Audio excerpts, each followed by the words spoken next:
Le fonds Mwinda, un projet qui consiste à sensibiliser les partenaires et bailleurs de fonds dans l'optique de mobiliser les moyens nécessaires pour l'électrification hors réseau en faveur des Congolais. L'initiative est lancée par l'Agence nationale d'électricité et des services énergétiques en milieu rural et périurbain sous le haut patronage du ministère des Ressources hydrauliques et électricité. Ce projet correspond à l'objectif du ministère de tutelle qui est celui de faire passer le taux d'électrification de 9 à 30% d'ici 2024.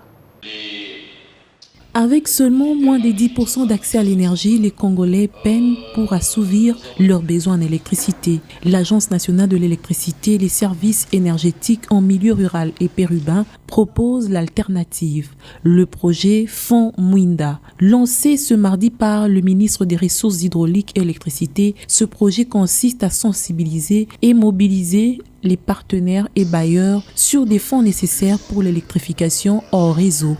Initiative qui répond à l'objectif du ministère des tutelles de faire passer le taux d'électrification de 9 à 30% d'ici à 2024.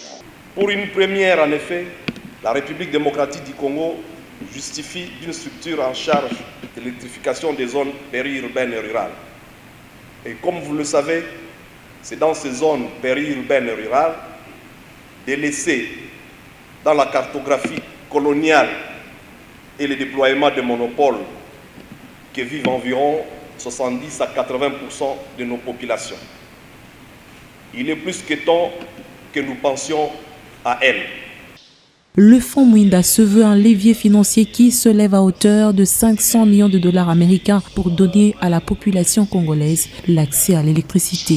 Tous les pays qui sont arrivés à faire des miracles, à faire des progrès significatifs dans l'électrification rurale et périurbaine ont utilisé un levier financier. Et les nôtres, ils s'appellent Fonds Mwinda. Et c'est la voie obligée pour aller vers les objectifs d'électrification pour tous. La mission du fonds, c'est entre autres aussi essayer d'amener les partenaires dans toutes ces zones-là pour aller découvrir la RDC dans sa profondeur et équilibrer les développements.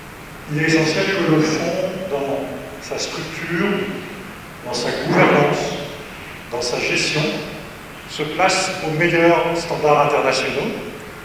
C'est la condition pour obtenir la confiance des bailleurs de fonds.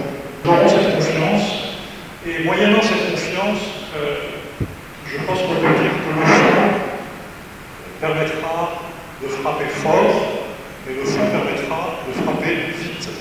L'opérationnalisation de ce projet servira dans un futur proche à fournir un accès équitable à l'électricité à toutes les provinces et optimiser les avantages économiques, sociaux et environnementaux afin de booster l'émergence de la République démocratique du Congo.